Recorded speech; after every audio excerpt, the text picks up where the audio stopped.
So hello, here we were doing the course for EPFO. We have already completed the entire auditing as well as accounting as well as questions for the same. PDFs are available on the Telegram. And for labor laws, we have already completed 25 questions. We'll be completing the entire labor laws through these questions only. So the entire labor laws is being covered in these questions. Let's start with our next, that is 26th question. Under the EPF and MP Act, familiar to deposit employees, share deducted from salary is a civil wrong only, a criminal offence attracting the imprisonment and fine, a minor penalty with no imprisonment, or an administrative lapse only. So the answer is a criminal offence attracting imprisonment and fine. Deducting employees' share and failing to deposit it is a serious offence under EPF Act and may attract imprisonment for at least 1 year and fines as per the Act. The Code on Social Security aims to include which of these categories specifically? So permanent government employees only, organized sectors workers only, gig and platform workers, unorganized sectors workers. That is your जो आप order करते हैं Blinkit, Zomato, etc. ठीक है, all of these are what? Gig workers. Okay, then managers and directors only. So the answer is 3. That is your gig and platform workers, unorganized sectors workers. So the code and social security explicitly provides for social security scheme for gig and platform workers and unorganized workers, aiming to widen coverage beyond traditional employer and employee relationship. Then under the Maternity Benefit Act, the employer must provide crèche facility if the workplace employs 10 or more women employees, 20 or more women employees, 30 or more women employees, or 50 or more women employees. So the answer is 30. ठीक है. Under the Maternity Benefit Act, the employer must provide crèche facility if the workplace employees. कितना होना चाहिए crèche facility के लिए? 30 or more women employees. We have already seen multiple other conditions as well, like ambulance facilities वाला. ठीक है, वो कब होगा and other such things in the previous video जब हम कर रहे थे first से 25 तक question. So you can go and have a look. Then 30 or more women employees, the Maternity Benefit Act requires a crèche facility at or near the workplace where 30 or more women are employed. The exact threshold and rules are in the Act. Then under the Factory Act, which of the following is the correct maximum number of working hours per week for adult workers? Normal. So the answer is 40, 44, 48 or 54. 48. Again, this is also a repeated question, been repeated twice. So the Factories Act sets weekly working hours typically at 48 hours for adult workers. Overtime provisions allow work beyond this, subject to limit and payment. The role of the conciliation officer under the ID Act primarily includes to adjudicate disputes finally, to mediate and bring about a settlement between parties, to conduct criminal trials, yet to give binding orders on employers. So the answer is to mediate and bring about a settlement between parties. Conciliation officers are designated to mediate industrial disputes, attempt settlements, and facilitate amity. Their role is primarily conciliatory, not adjudicatory. एक conciliatory role होता है. Which one of the following items is ordinarily not a component of wages for PF purposes unless specifically held to be payable ordinarily? Basic pay, dearness allowance, bonus, or retaining allowance. So the answer is bonus. Bonus is not automatically part of wages for EPF unless it is universally, ordinarily, and necessarily paid. Basic and DA are core components typically included. Now more information that you are getting here is क्या क्या चीज़ें included हैं. तो क्या क्या included है? Basic pay, dearness allowance, and retaining allowances. Then the bona fide occupational requirement defense often arises in which labor context? Equal remuneration dispute, discrimination case, gender skill, termination for misconduct, collective bargaining. So the answer is 2, that is discrimination cases, gender skill. Employers may argue a bona fide occupational requirement to justify differential treatment based on nature of the job. However, such defenses are narrowly constructed under discrimination law.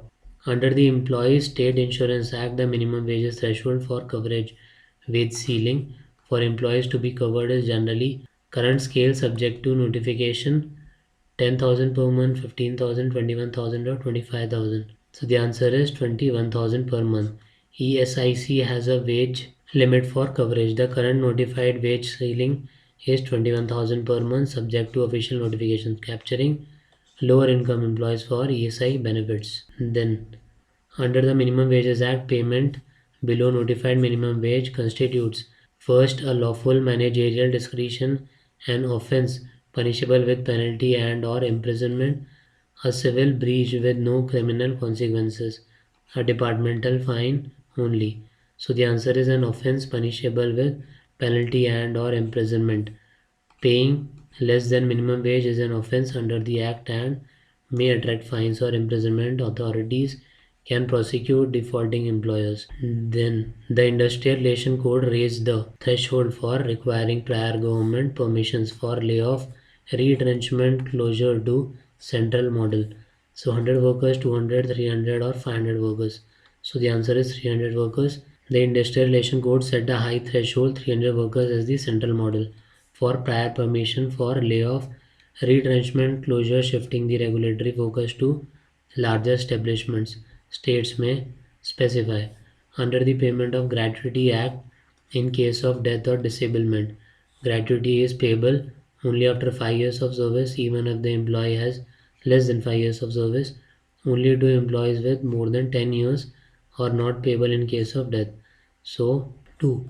Even if the employee has less than 5 years of service, gratuity is payable even if the employee has not completed 5 years when termination is by death or disablement.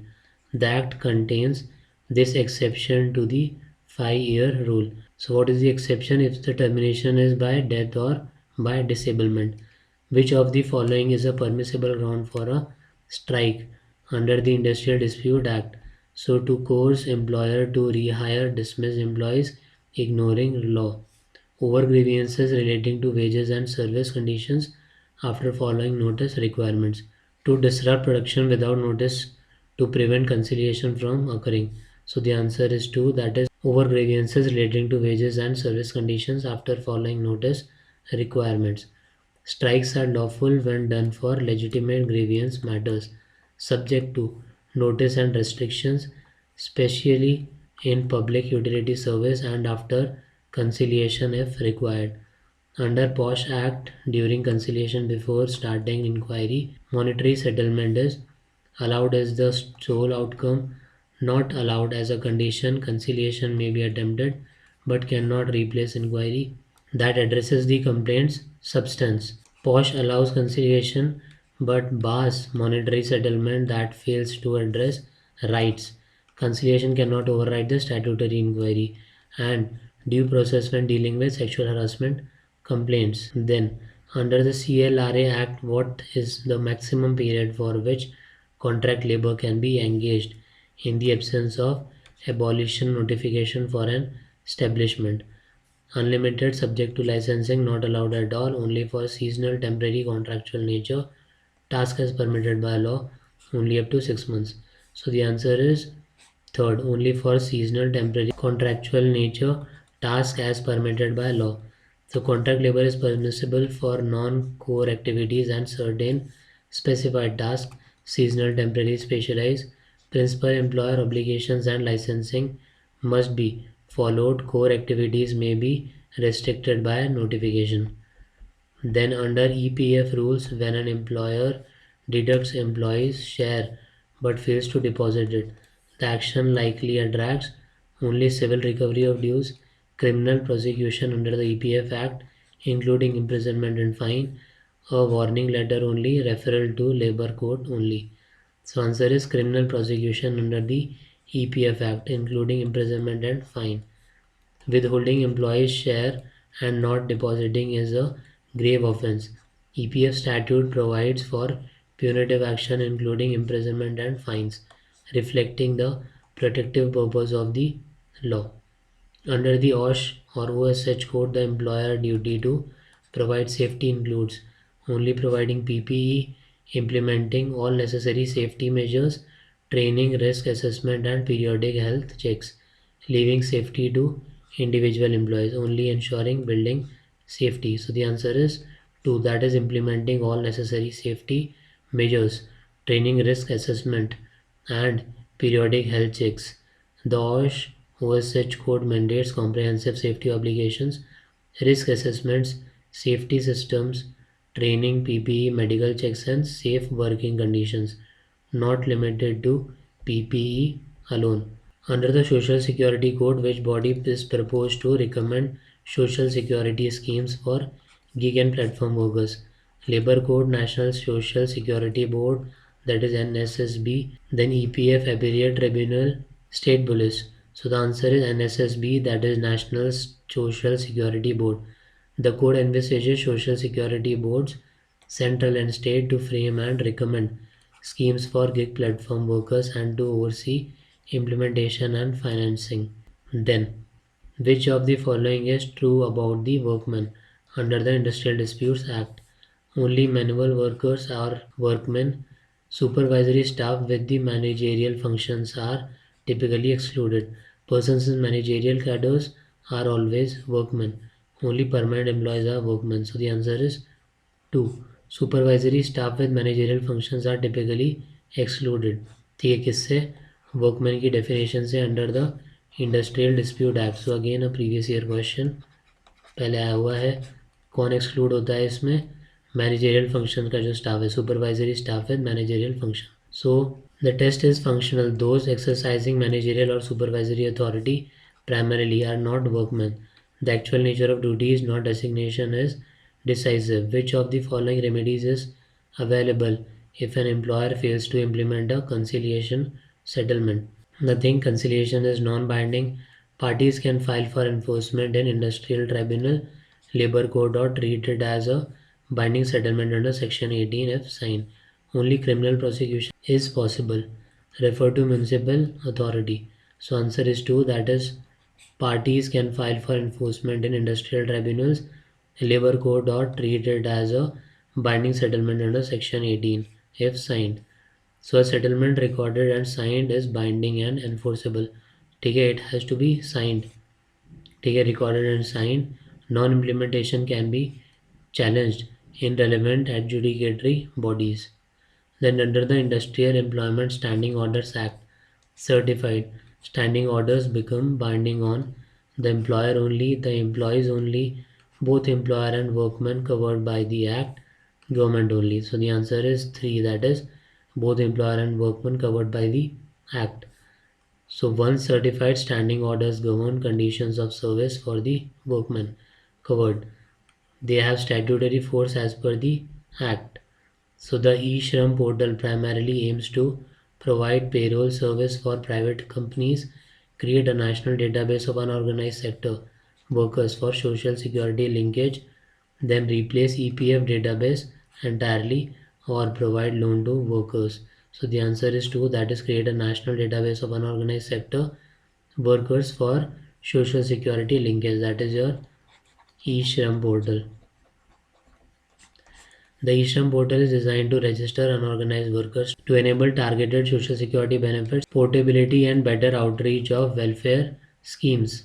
Under the Payment of Bonus Act, a worker is disqualified from bonus in a financial year if he has been dismissed for inefficiency, theft or fraud, repeated lateness or illness. So answer is theft or fraud. The act disqualifies workers who have been dismissed for theft, fraud, riotous or violent behavior, or other specified misconduct from bonus entitlement in that year. Under the Factories Act, the duty to report serious accidents is on worker only, the manager of the factory, the union, the local police only. So the manager of the factory, the manager or occupier has the statutory obligation to report accidents to authorities, provide information and ensure compliance with inspection and investigation procedures. For EPF coverage, employees in which of the following establishments are automatically covered subject to threshold? So factories covered under the Factories Act and establishments with 20 or more employees subject to notifications, shop with 5 employees only, sole proprietorships only, NGOs always excluded. So answer is 1, that is factories covered under the Factories Act and establishment with 20 or more employees subject to notification. So EPF applies to establishments with 20 or more employees as per notifications. Factories and certain other establishments are covered per statutory schedules and notifications. Then under the OSH code, the concept of due diligence places what duty on employers? No duty, only employers are responsible to take all reasonable steps to eliminate or reduce risk and to ensure compliance with safety norms, to report accidents only after 30 days, to ignore third party risk. So answer is to take all reasonable steps to eliminate or reduce risk and to ensure compliance with safety norms.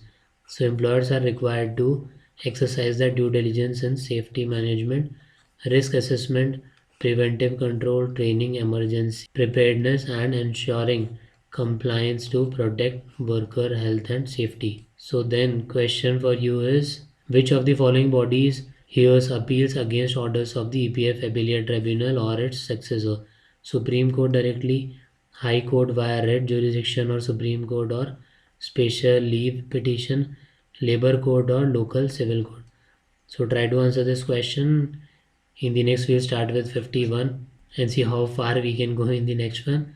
So that's it in this. You'll find the other PDFs as well on the Telegram जो भी related हैं related to this exam as well as the other exams.